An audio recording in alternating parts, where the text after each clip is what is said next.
If it starts rattling, that's most likely your problem. I'm gonna just go until it gets really snug.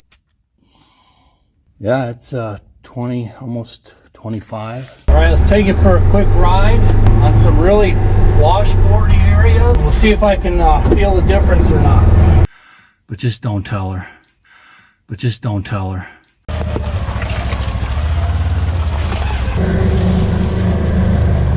All right, I'll try it here. Or whatever you think. It's running.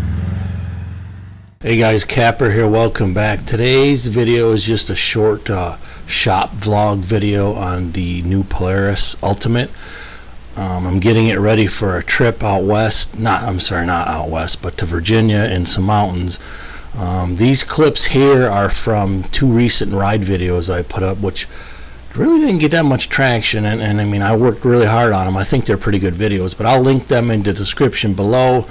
And let's get into today's new Polaris vlog video and see what's been going on.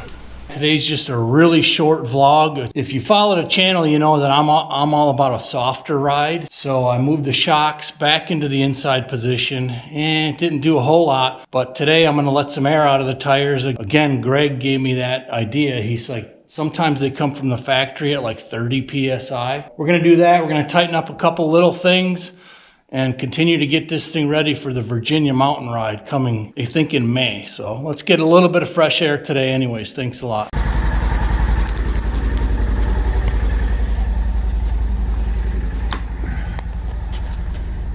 All right. Oh, bonus. I did not realize there was all this storage under the front driver's seat. That's a huge bonus. Anyways, here's that little sensor for the seatbelt safety. So I have a dead end plug.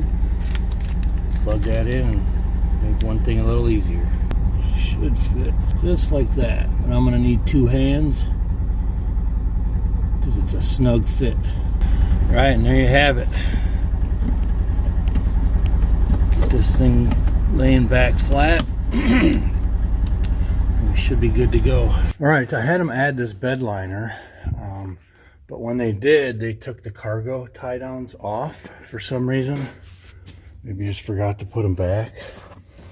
So these are threaded through the frame of this tilt bed. Looks like I might have to use a hammer to just wedge that in a little bit. Maybe not. So I'm gonna put these back. Yeah, I was wrong. So that's why they didn't put them back. This bed liner makes it so where the hole don't line up. I mean, it's not even really close. So I could try one of two things. Either try and get it in started with a slant, or I gotta cut out this little back piece. Let's see what I'm gonna try here.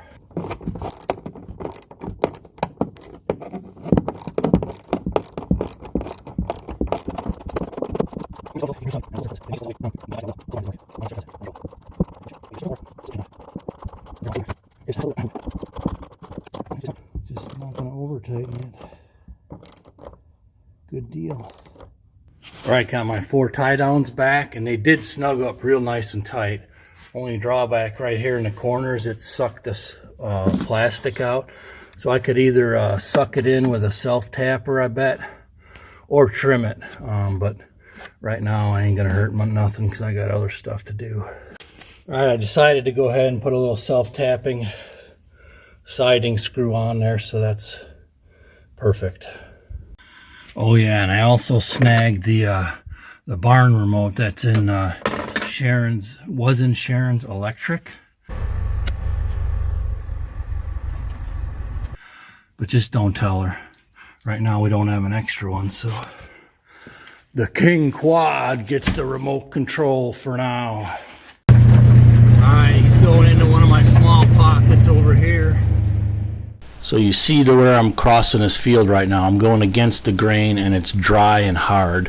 Earlier today they came out and spread lime ag, and how it's going to relate to today's video is the air I'm going to let out of the tires, because I'm going to drive it back over the same spots earlier. They're hardened clay washboards basically.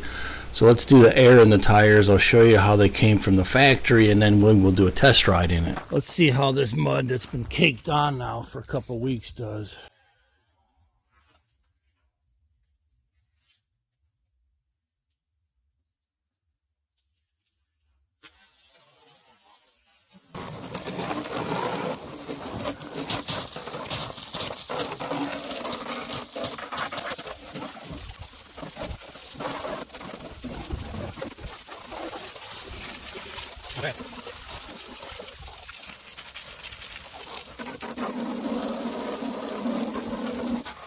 All right, got another tip from Greg on, because I'm looking for a soft ride.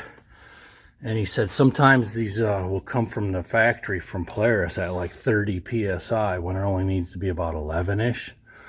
So let's take a look. Yeah, it's 20, almost 25.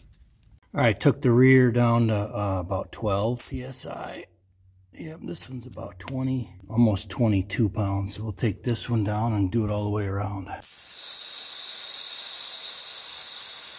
All right, and interestingly enough, turn the flash on, my windshield started rattling.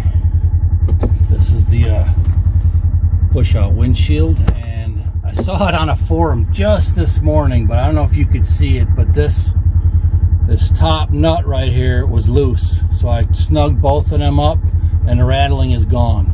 So if they come loose again, I'll put some Loctite on them or something, but if it starts rattling, that's most likely your problem coming loose right there. I also got a jump pack that's going to go in the Polaris and a handful of other things. But once I get it fully ready to go, I'll do another update video before I go on that mountain riding trip. But definitely looking forward to it.